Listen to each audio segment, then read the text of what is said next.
नीतीश जी का मामला ये है कि यहाँ पर नौकरशाही इतना हावी है कि लगता है कि अखबारों में देने के लायक है खबर कि एजुकेशन मिनिस्टर गायब हो गया है। बिल्कुल अखबारों में देने की चीज़ है। एजुकेशन मिनिस्टर किसी भी पॉलिसी में, इस किस्म की पॉलिसी में एजुकेशन मिनिस्टर की बहुत सारी पॉलिसियाँ होनी चाहिए। अगर नौकरशाही सारा काम करे तो लोकतंत्र का क्या मानी रह गया? अब भाई ये तो मैं कह रहा हूँ, मैं ये जो कह रहा हूँ कि नीतीश शासन में नौकरशाहों की चलती है, मंत्री की नहीं चलती है, दिखावा है। खुश हो जाए। और बीजेपी को मामला ये है कि माइनॉरिटी के बारे में उनको भी इंसाफ नहीं करना है, तो वो इसको हिंदू कार्ड बनाकर ये खेल रहे हैं। दोनों खेल रहे हैं माइनॉरिटी के लोगों के मुफाद से। पर कहा जा रहा है कि के पाठक तो कहीं ना कहीं बिहार के एजुकेशन सिस्टम को संभाल रहे हैं ना, सुधार रहे हैं, बदलाव कर रहे हैं ताकि बच्चों को अच्छे से अच्छे नॉलेज मिल सके। अरे भाई ये कोई बड़ा मुद्दा ही नहीं है भाई, इसमें अगर सुधार की जरूरत है तो सुधार भी कर लेगा। न मीडिया का मुद्दा है ये, न सरकारों को ये करना चाहिए, न आवाम को इसमें वावेला मचाना चाहिए। अरे सबरात की छुट्टी तो मुसलमानों की भी काटी है, लेकिन उस वावेला नहीं है। इसको कुछ लोग ऐसे हैं जो बीजेपी के लोग इसको बहुत बढ़ा चढ़ा के पेश कर रहे हैं, लेकिन दोनों खेल रहे हैं माइनॉरिटी के इशू से।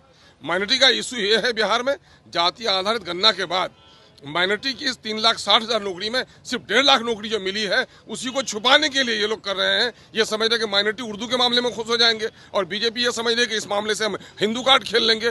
दोनों खेल रहे हैं ये लोग। अख्तरुल जी, एक सवाल रहेगा, जिस तरीके से के पाठक एजुकेशन सिस्टम में काम कर रहे हैं, तो जो लेफ्ट के दल के लोग हैं वो लोग सवाल खड़े करें कि कहीं ना कहीं ये अफसरशाही बिहार में। देखिए, मैंने कहा था 2012 में सदन में कि माननीय मुख्यमंत्री जी, बिहार की शिक्षा जगत पर आपने जो बमबारी की है, तो जापान में तो 50-60 साल के बाद प्रदूषण खत्म हुआ था, विकलांगता खत्म हुई थी, लेकिन बिहार के शिक्षा जगत पर आपने जो बमबारी की है, 200 साल तक आने वाली पीढ़ी मानसिक विकलांगता से नहीं निकल पाई।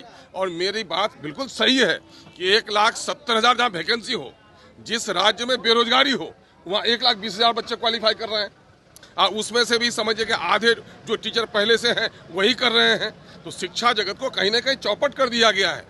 बेटी पढ़ाओ बेटी बढ़ाओ, कॉलेज में एडमिशन का सिस्टम इसने ऐसा कर दिया है कि जिस बच्ची का अपना घर में आज के दिन में जो लॉ एंड ऑर्डर का फेलियर है, कोई बच्ची जा सकती है 70 किलोमीटर 80 किलोमीटर दूर पर उनको कॉलेज दिया जा रहा है। तो ये लोग कहीं कुछ भी नहीं करे। के पाठक जी जरा सुधार का काम कर रहे हैं, उनको सुधार का काम करने देना चाहिए। पिछले दिनों से लोगों ने चौपट करके रख दिया मामला। के पाठक ठीक काम कर रहे हैं। यकीनन एजुकेशन को सुधारने के लिए जो कोई भी काम करे उसकी सराहना करनी चाहिए, लेकिन लोकतंत्र में ये होता है कि अफसर कम दिखता है, मंत्री ज़्यादा दिखना चाहिए। लेकिन नीतीश जी का मामला ये है कि यहाँ पर नौकरशाही इतना हावी है कि लगता है कि अखबारों में देने के लायक है खबर कि एजुकेशन मिनिस्टर गायब हो गया है शायद। एजुकेशन मिनिस्टर गायब? बिल्कुल, तो अखबारों में देने की चीज़ है ये। एजुकेशन मिनिस्टर किसी भी पॉलिसी में, इस किस्म की पॉलिसी में एजुकेशन मिनिस्टर को बहुत सारी पॉलिसियाँ होनी चाहिए। अगर नौकरशाही सारा काम करें तो फिर लोकतंत्र का क्या मानी रह गया? एजुकेशन मिनिस्टर को कई सारी जानकारियां भी नहीं रहती है और कई नियम। अब भाई ये तो मैं कह रहा हूँ, मैं जो कह रहा हूँ कि नीतीश शासन में नौकरशाहों की चलती है, मंत्री की नहीं चलती है, दिखावा है।